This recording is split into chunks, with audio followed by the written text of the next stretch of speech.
Saudaraku, Tim Balai Penegakan Hukum atau Gakum Kementerian Lingkungan Hidup dan Kehutanan atau KLHK wilayah Sumatera mengamankan 12 truk kayu diduga ilegal dari Aceh Tengah.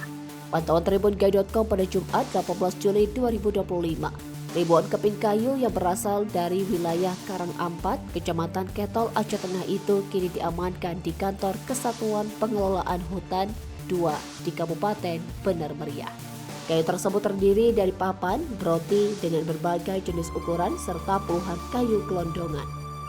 Andi alias Rio, salah satu anggota Gakum, menyampaikan jika ribuan kayu tersebut diamankan dari saumil wilayah Karangampar, Aceh Tengah.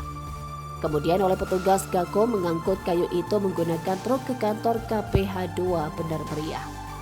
Dikatakan kayu yang menjadi barang bukti diamankan bulan lalu, tepatnya sebelum Pak Menteri ke Aceh Tengah. Kayu ini sudah diamankan. Petugas Gakum menyewa truknya untuk mengamankan barang bukti. Total sebanyak 12 truk, di mana jumlah kayu secara kasat mata kita melihat mencapai ribuan batang. Sementara terkait kronologi penangkapan ribuan kayu itu, sampai saat ini belum ada laporan terkait kronologi dari petugas terkait.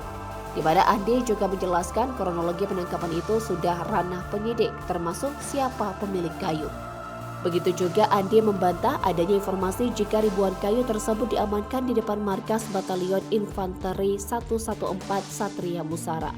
Kepada tribungai.com dikatakan kayu-kayu tersebut diamankan di kantor KPH 2 dan tidak ada kaitan dengan batalion.